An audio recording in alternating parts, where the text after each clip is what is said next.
Most people today have been taught that the ego is a problem to be eliminated. In self-help books, spiritual retreats, and motivational videos, you hear the same mantra repeated over and over again. Your ego is your enemy. You must get rid of it. The ego is blamed for jealousy, greed, insecurity, conflict, and suffering. And from there, a very seductive idea emerges. If only we could kill the ego, all of our pain would disappear. It sounds simple. It sounds heroic. It even sounds enlightened. But what if this is the wrong question? What if the ego is not the villain, but a misunderstood part of the psyche? What if the real issue is not that we have an ego, but that our ego has been shaped by fear, shame, and rejection in such a way that it no longer serves us, but rules us? Carl Gustav Jung, one of the founding figures of depth psychology, did not see the ego as a monster to be destroyed. For Jung, the ego is the center of consciousness. It is the part of us that says "I am," that remembers our story, that organizes our experiences into a sense of identity. Without the ego, there is no coherent me navigating the world. There is no stability, no continuity, no ability to say, "This is what I believe, this is what I value, this is what I have lived." So the ego, in Jung's view, is not optional. It is necessary. However, Jung also noticed something disturbing. The ego, which is supposed to be a kind of ambassador for the deeper self, often loses its proper role. Instead of being a mediator between the inner world and the outer world, it starts to behave as if it is the entire kingdom. It becomes inflated, defensive, and obsessed with control. It clings to images, roles, and titles. It becomes more interested in how things look than in how things truly are. When that happens, the person does not live from the core of their being anymore. They live from a mask. They speak as the character they learned to play to be accepted. They choose relationships, careers, and beliefs based not on inner truth, but on image and protection. Outwardly, they may appear confident, driven, or even spiritually advanced. Inwardly, they feel empty, tired, and strangely disconnected from themselves. This is the cost of the distorted ego: emotional burnout, chronic insecurity, identity crises, self-sabotage, and a painful feeling of living at a distance from one's own soul. Jung used the term ego inflation to describe this condition. In ego inflation, consciousness identifies itself with the mask, the persona, the role. The ego forgets that it is part of a larger psyche. It forgets the deeper self, and in this forgetfulness, it becomes both inflated and fragile at the same time. And the ego does not act alone. In Jung's model, this inflated ego is constantly influenced by autonomous forces within the psyche called complexes, emotional clusters that form around painful experiences and then operate in the background. These ego-related complexes hijack our reactions, distort our perception, and turn ordinary situations into emotional battlefields. That is why someone who appears calm and mature can suddenly react like a wounded child when criticized. That is why a competent leader can become a tyrant when their authority is questioned. In those moments, it is not the whole person who is acting. It is a complex using the ego as a mask. Jung's solution was not to destroy the ego, but to transform it. He believed that the ego must gradually reconnect with the self, the deeper organizing principle of the psyche, the symbol of wholeness and authenticity. This reconnection is not a quick hack or a positive thinking trick. It is a psychological journey. It involves observing our patterns, confronting our illusions, and reclaiming the parts of ourselves we had to abandon long ago. Only when the ego returns to its rightful place, not as a tyrant, but as a servant of the self, can we experience what Jung called an inner authority, a quiet power that does not need to prove its worth. In this video, we will dive into this entire process. We will explore how the ego is formed, how it becomes inflated, how it can possess us, and how complexes use it as a vehicle. And most importantly, we will explore how this structure can be transformed rather than erased, so that you can live from something deeper than performance and fear. By the end, you may see your ego not as an enemy to be killed, but as a wounded guardian that needs to be educated, humbled, and integrated. Let us begin where the confusion usually starts, with the difference between a healthy ego and an inflated ego. A huge problem in modern psychology, self-help, and spirituality is that we use the word ego to describe completely different things. When someone says he has a big ego, they usually mean he is arrogant or self-centered. When spiritual teachers say you must dissolve your ego, they often mean let go of your identification with your thoughts and stories. And when Jung speaks of the ego, he is talking about the basic structure of consciousness itself. If we are not careful, we end up trying to kill something we actually need. So what is a healthy ego? A healthy ego is a functional center of consciousness. It allows you to say, "This is me," without needing to claim that you are everything. It gathers your memories, your values, your decisions, and your experiences into a somewhat coherent narrative. It helps you set boundaries, make commitments, and navigate reality. It knows that it is limited and that beyond it lies a vast unconscious territory full of unknown potentials and unresolved wounds. A healthy ego, therefore, is not loud. It does not need to shout to feel real. It does not need to be right all the time. It can admit mistake, apologize, and learn. It can tolerate being seen as imperfect. It can change its mind in the light of new evidence. It has a sense of humor about itself because it does not confuse criticism of its actions with an attack on its existence. Most importantly, a healthy ego is in dialogue with the rest of the psyche. It listens to intuition, to emotion, to dreams, to bodily signals. It respects that there is more wisdom in the whole self than in its narrow conscious control. An inflated ego is almost the opposite. The inflated ego arises as a defense. It is not born out of strength, but out of injury. Imagine a child who learns that whenever they show vulnerability, they are mocked, or a teenager who is only praised when they achieve, or a sensitive person who is told that their feelings are too much, dramatic, or wrong. Over time, the psyche concludes, who I really am is not acceptable. I must become someone else to survive. So the ego begins to construct an image. The strong one, the smart one, the spiritual one, the successful one, the independent one, the always happy one. At first, this image is a shield. It protects the more fragile parts of the self from direct exposure. But the more it is rewarded and applauded, the more the ego fuses with it. Eventually, the image is no longer just a mask you wear. It becomes who you think you are. This is the inflated ego, a rigid, idealized image that the person must constantly defend. It feeds on validation. It refreshes itself through recognition, praise, and status. It is obsessed with how things look from the outside. It is terrified of anything that might crack the image. Criticism, failure, rejection, loss of control. Social media has amplified this pattern dramatically. We now live in a culture where it is normal to curate our lives as if we were brands and products.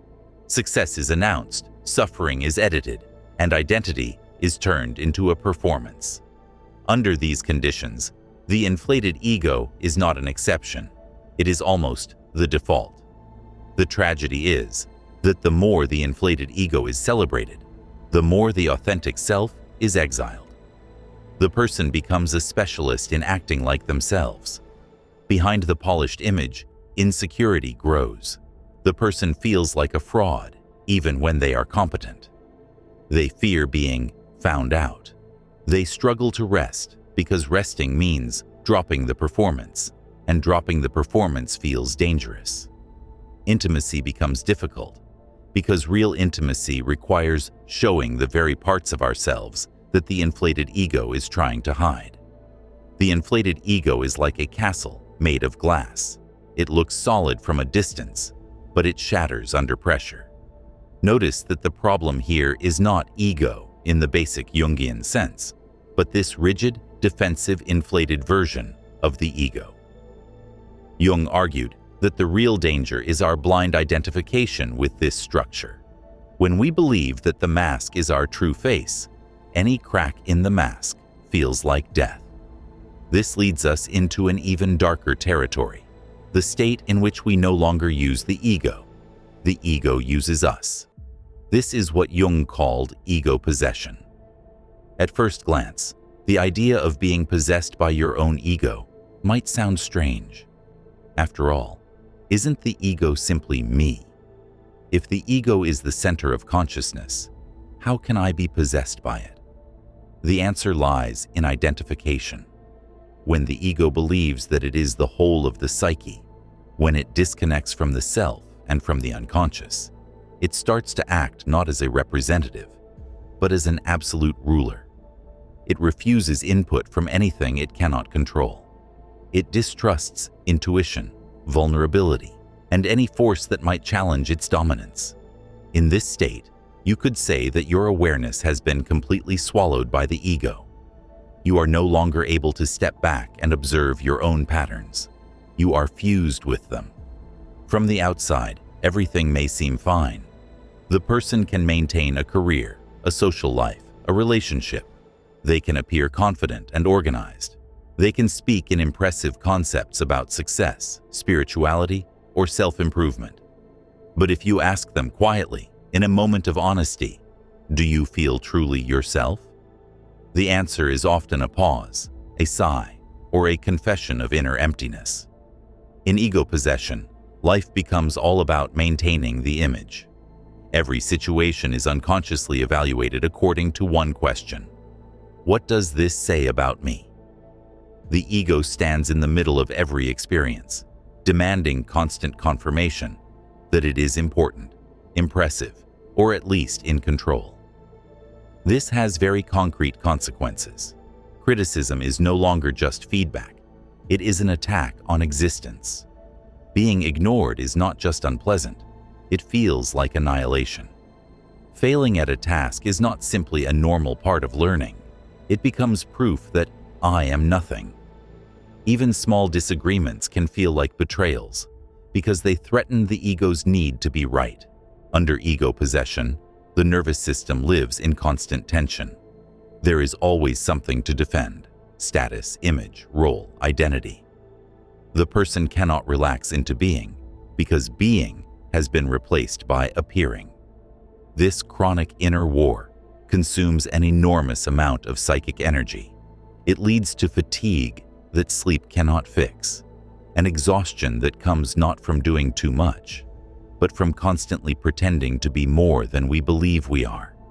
And here is the paradox.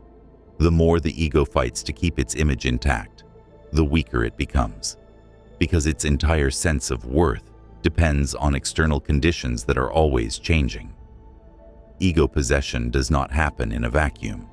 It is closely intertwined with complexes. Complexes are one of Jung's most profound insights. To understand why we react so strongly in certain situations, we must understand these hidden structures. A complex is like a pocket of frozen experience inside the psyche. It forms when a strong emotional event cannot be fully processed at the time it happens. Instead of being digested and integrated, the experience breaks off and forms a cluster of feelings, beliefs, images, and bodily sensations that live just below the surface of consciousness. You might think of a complex as a mini personality inside you, with its own fears, its own memories, its own way of seeing the world. For example, imagine a child who is repeatedly told they are stupid or worthless.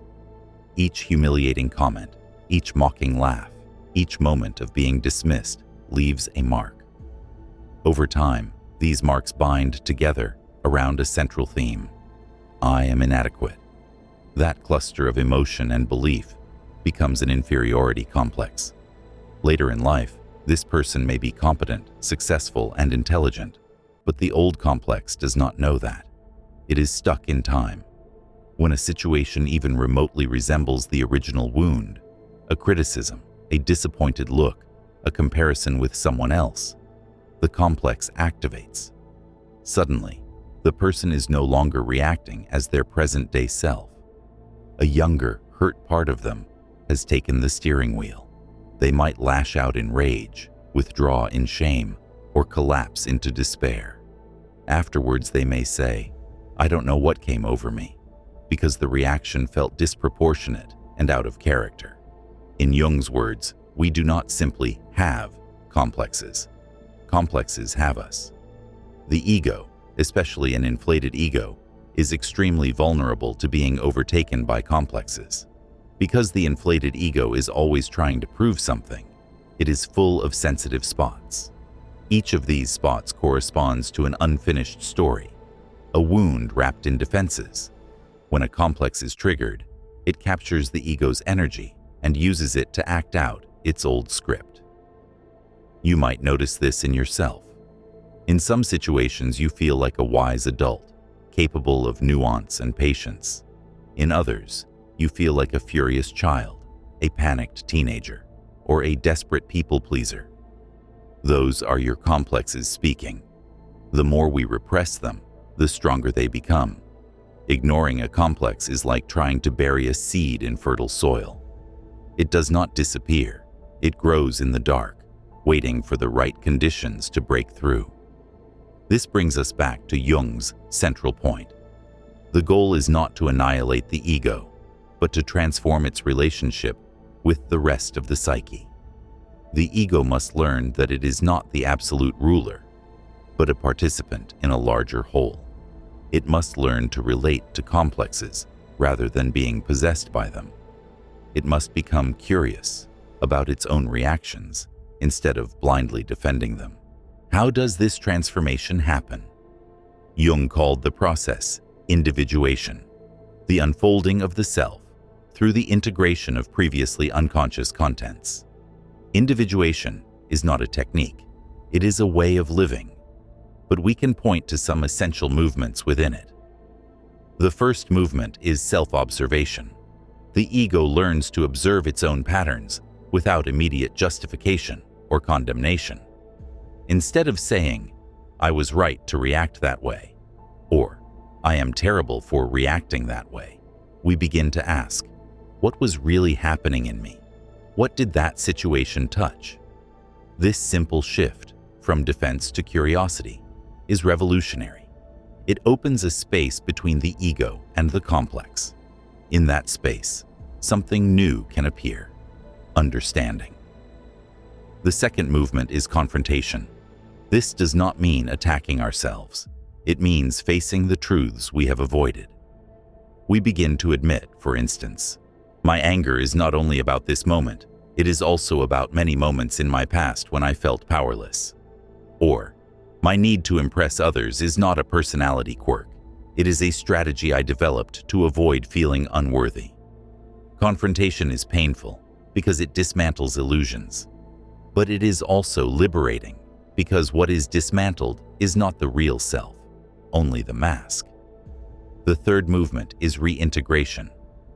The parts of us that were exiled, the vulnerable child, the grieving heart, the playful imagination, the sensitive body, are gradually welcomed back. The ego stops treating them as enemies to be suppressed and begins to recognize them as aspects of the self. As this happens, the ego becomes less rigid. It no longer needs to hold the entire universe on its shoulders. It can admit that there are other centers of wisdom within us. It can cooperate with the unconscious instead of fearing it. The fourth movement is a rebalancing of power. The ego still has an important role to play, making choices, setting boundaries, bringing insights into the world of action. But it no longer pretends to be the whole story. It listens to dreams, synchronicities, emotional responses, and the quiet voice of conscience. It becomes a steward, not a tyrant. This is what Jung meant by a transformed ego, an ego that is strong enough to be humble. A strong ego is not one that dominates, but one that can survive being questioned. It is not one that silences other voices inside, but one that can stand in the middle of them and hold a meaningful dialogue. The confusion between killing the ego and educating the ego is one of the great psychological tragedies of our time. When we try to destroy the ego, we often end up creating a new, more subtle form of ego. The ego that is proud of having no ego. When we try to bypass our wounds with spiritual slogans, our complexes simply go underground and reappear as self-righteousness, denial, or spiritual superiority. A truly mature ego does not claim to be pure, enlightened, or finished. It knows it is a work in progress. It is willing to be wrong. It is willing to be human. If you recognize yourself in these descriptions, in the performance, the fatigue, the sensitivity to criticism, the sudden irrational reactions, this is not a reason for shame. On the contrary, it is a sign that your psyche is inviting you to take this journey of individuation more consciously. You do not need to kill your ego. You need to meet it, to sit with it, to study how it was built, to see the moments in your life when it stepped forward to protect you, sometimes clumsily, sometimes harshly, sometimes at great cost. When you begin to understand why your ego became the way it is, compassion becomes possible. And with compassion comes the ability to gently loosen its grip. Before we end, it may be helpful to imagine, in very concrete terms, what a healthier relationship with your ego might feel like in daily life. You wake up in the morning and notice a familiar anxiety about the day ahead. In the past, you might have immediately pushed it away and forced yourself into performance mode. Now, instead, you pause. You acknowledge the fear and ask, what part of me is afraid right now? What is it expecting? In that small moment of reflection, your ego shifts from being possessed by the anxiety to becoming curious about it. Later, someone offers you criticism. It still stings. The old complex around inadequacy lights up. But instead of exploding or collapsing, you feel both the pain and the observing presence that notices the pain. You might say, I feel really triggered right now, and I want to understand why. The ego is still there, but it is no longer the only voice. You enter a social situation where, in the past, you would have exaggerated your achievements to feel worthy. This time, you experiment with being a little more honest. You allow yourself to say, I don't know, or I'm struggling with that. To your surprise, the world does not end. In fact, someone else opens up in response. In that moment, you experience a glimpse of life without the constant need to defend an inflated image. None of these moments are dramatic. They do not look like the death of anything. They look like small shifts in awareness and choice. But together, they mark the slow emergence of a different kind of ego, one that does not confuse visibility with value or control with safety. Over time, you may notice other subtle signs. You apologize more easily because you no longer equate apology with humiliation. You set boundaries more clearly because you no longer need everyone to approve of you. You take creative risks, not because you are sure you will succeed, but because you are less afraid of failing. This is what it means, in practice, for the ego to return to its rightful size. It is not crushed or erased. It is right-sized, big enough to act in the world, small enough to listen to something greater. Jung's psychology does not offer quick fixes. It invites you into a living relationship with your own unconscious depths. That relationship will sometimes challenge you and sometimes comfort you. But if you stay with it, the reward is a sense of inner solidity that no compliment and no insult can give or take away. You are more than your ego and more than your complexes. The work is not to deny the ego or despise it, but to walk with it toward a deeper center, until the part of you that once had to pretend can finally rest in what is real. Thank you for being here, and for having the courage to question not only the world around you, but the structures within you that you once thought were just who you are.